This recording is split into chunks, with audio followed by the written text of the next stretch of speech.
Madhubani painting, मंजूसा painting, Sujani, इन सभी art form में क्या कॉमन है? भारत की सबसे पुरानी दृश्य कहानी कहने की परंपरा। बिहार की दीवारें केवल सजावट नहीं है, हर कला अपने में एक कहानी समेटे हुए है और हर कहानी सभ्यता की यादों को जीवित करती है। बिहार में कला केवल दीवारों पर सीमित नहीं, बल्कि सोहर, कजरी, फगुआ, विदेसिया और छठ गीत, ये लोक संगीत ऐसे हैं जो हर जन्म, त्योहार, मौसम के दौरान गूंजते हैं। यहाँ के गीत एक मनोरंजन का साधन नहीं, एक संवाद है जो धरती और आकाश, मानव और ईश्वर के बीच होता है। नमस्कार, मेरा नाम है राकेश झा और आप देख रहे हैं बजरबट्टू दुनिया पे असली बिहार।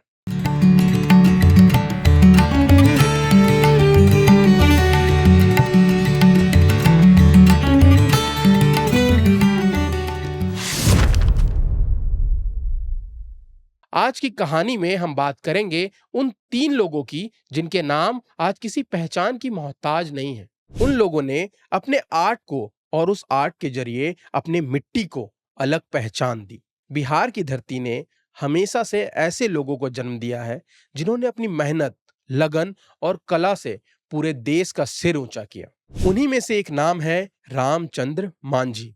वो इंसान जिसने अपनी जिंदगी के 80 से ज्यादा साल सिर्फ और सिर्फ बिहार की लोक कला लौंडा नाच को समर्पित कर दिया। रामचंद्र मांझी का जन्म साल 1925 में छपरा जिले के सारण के तुजापुर गांव में हुआ था। वो एक साधारण दलित परिवार से थे, लेकिन उनके सपने बहुत बड़े थे।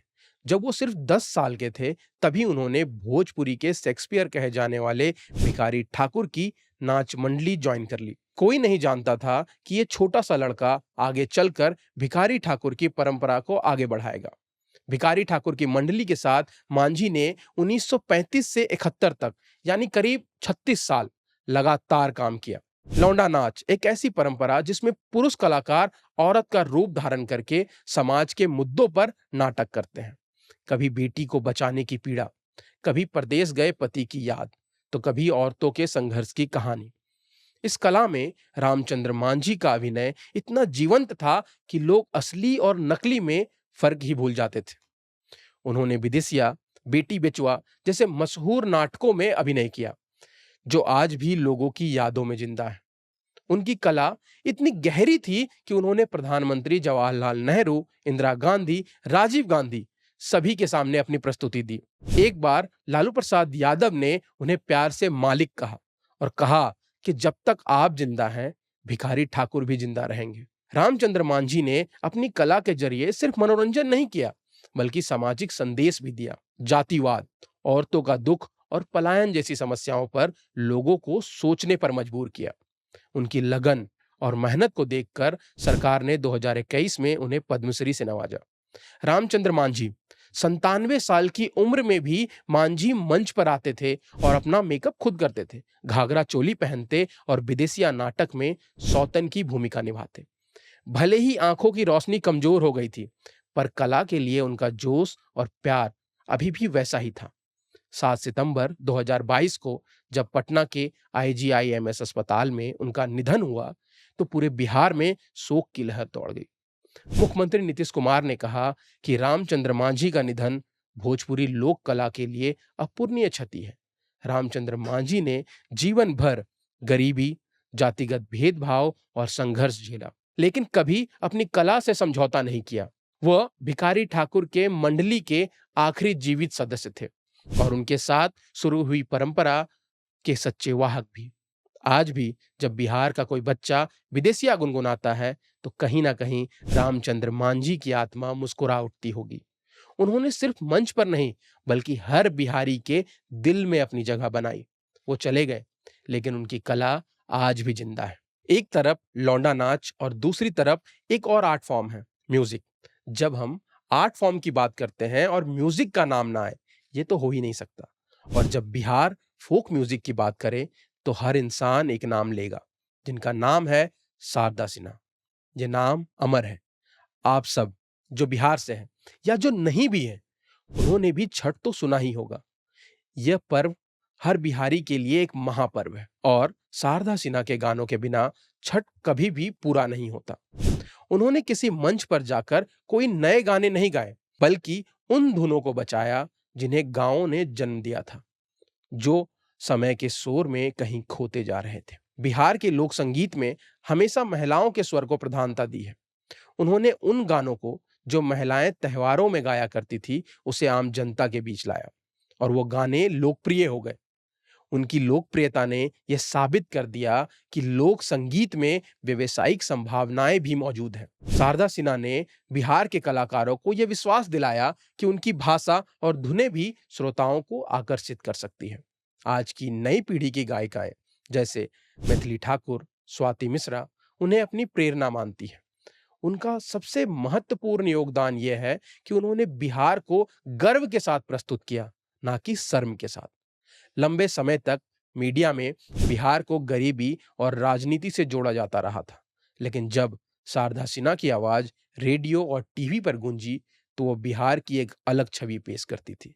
एक ऐसी भूमि जहां संगीत एक उत्सव की तरह मनाया जाता था। उन्होंने बिहार को सांस्कृतिक मानचित्र पर वो पहचान दिलाई जिसकी वो हमेशा से हकदार थी। शारदा सिन्हा को 1991 में पद्मश्री सम्मान मिला और 2018 में पद्म भूषण, जो ना केवल उनके लिए बल्कि पूरे बिहार के लोक संगीत के लिए एक ऐतिहासिक क्षण था।